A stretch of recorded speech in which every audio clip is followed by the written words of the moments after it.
Écoutez, je regrette évidemment profondément le choix fait par le président Poutine ces dernières heures d'appeler à la mobilisation partielle et d'entraîner son pays, et en particulier la jeunesse de son pays, dans la guerre.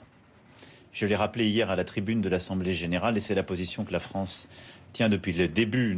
Nous avons besoin de paix parce que nous avons d'immenses défis d'ores et déjà à relever.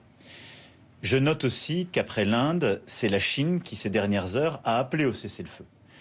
Et donc aujourd'hui, la Russie est de plus en plus isolée et est en train de s'engager de plus en plus dans une guerre qu'elle est au fond seule à vouloir et qui est illégale et illégitime. Et donc j'en appelle à la raison et à la paix.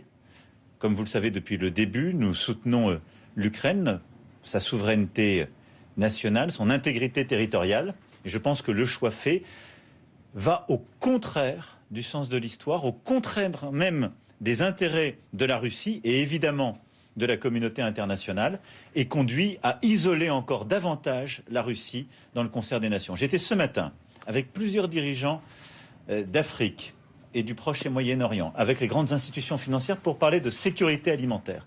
Tous demandent la paix. Plus personne ne comprend aujourd'hui les choix qui sont faits par la Russie. Plus personne ne le comprend.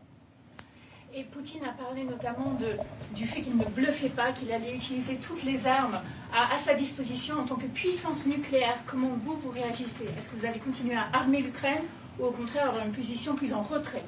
Non mais depuis le début, vous savez, il y a des doctrines qui sont là. Nous sommes, nous, une puissance dotée, responsable.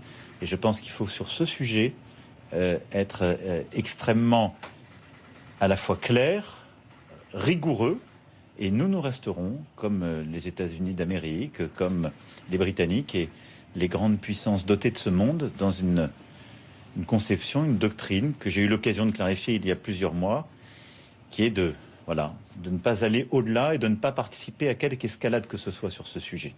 C'est ce qui fait aussi notre communauté internationale. Donc je n'irai pas plus loin sur ce point. Je pense que surtout, aujourd'hui, ce à quoi j'appelle la Russie au premier chef, et tous, c'est que nous mettions tous, c'est évidemment le cessez-le-feu et la paix, et c'est que tout le monde puisse mettre maintenant le maximum de pression sur le président Poutine pour qu'il cesse cette guerre qui n'a plus aucun sens. Et je me félicite des déclarations récentes du président chinois, du Premier ministre indien, et je souhaite que, dans la lignée de ce que j'ai pu exprimer hier à la tribune de l'Assemblée générale des Nations unies, nous puissions nous unir et progressivement être de plus en plus nombreux pour appeler au cessez-le-feu et à la paix, qui est la seule voie acceptable dans ce conflit. Et je pense que toute escalade, même verbale, ne mène à rien.